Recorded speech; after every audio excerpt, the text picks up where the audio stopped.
In November 1960, a court in Milan tried a reporter for warning that the mountain above the reservoir was unstable. Days before the hearing, part of that mountain slid into the lake. The court acquitted her. Nothing she had written was false. And everyone went back to filling the reservoir. The Vajont Dam stands in a narrow gorge above the town of Longarone. Finished in 1959, it was the tallest dam in the world, 261 meters, 3 meters thick at the crest. The dam was never the problem. The mountain beside it was Monte Toc. In the local dialect, the name means rotten. In August 1957, before the reservoir held a drop of water, the company's own consultant put it in writing. That slope was at high risk of landslides. The rock fractured through and through, easily set moving. Commissioned by the builders.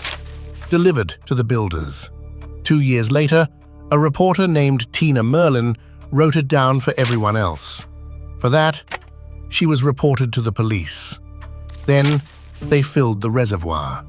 A crack opened across the flank of Monte Toc, shaped like a letter M, 2 kilometers long.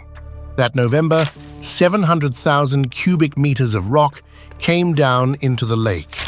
Look at the drawing. That red line is the crack in 1960. It is the exact outline of what fell in 1963. They had the shape 3 years early. By February, the consultant had a number, 200 million cubic meters, and wrote that it could not realistically be stopped. The designer's own son, a geologist, reached the same conclusion. Neither report was ever sent to the state authorities. Instead, the authorities got a model, a scale model of the valley built to measure the wave a landslide would make. It was fed 20 to 40 million cubic meters in 2 pieces, falling over 5 minutes. Verdict: 700 meters of water is completely safe. In March 1963, the ministry authorized 715. Through September, the mountain accelerated. 6 millimeters a day, then 12, then 40.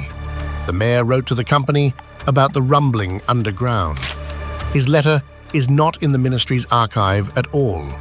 By the 9th of October, it was moving 20 centimeters a day. At midday, men on the crest of the dam could see it move with the naked eye. That evening, the engineer in charge phoned Rome and was told to stay calm. At 22:39, it let go. Not in 2 pieces, one compact mass, 260 million cubic meters at 100 kilometers an hour. 45 seconds, start to finish. The wave went over the top of the dam and fell into the valley beyond. 4 minutes later, it reached Longarone. 1,917 people were killed. 400 were never found. 487 were children. The dam did not break. It is the one thing in that valley the wave left standing. Now the honest part. Nobody wanted this. Carlo Semenza, who designed the dam, wrote privately in 1961 that the slides had worried him for months and that no countermeasures were left.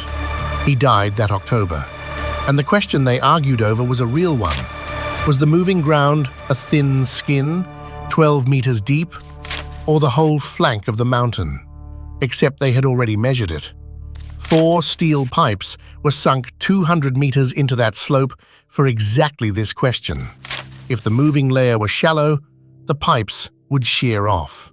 3 of the 4 were still intact on the last morning. The mountain was sliding underneath them. The instrument gave its answer. Nobody changed their mind. Not until 1971 did Italy's highest court rule that the disaster had been foreseeable. 2 weeks before the case would have expired. 2 men were convicted. After the pardons in the verdicts, one had 2 years left to serve. The other, 8 months. 4 days after the wave, Tina Merlin wrote about the charge they had once brought against her. Quote, "I had committed the crime of recording the facts. Warned, August 1957.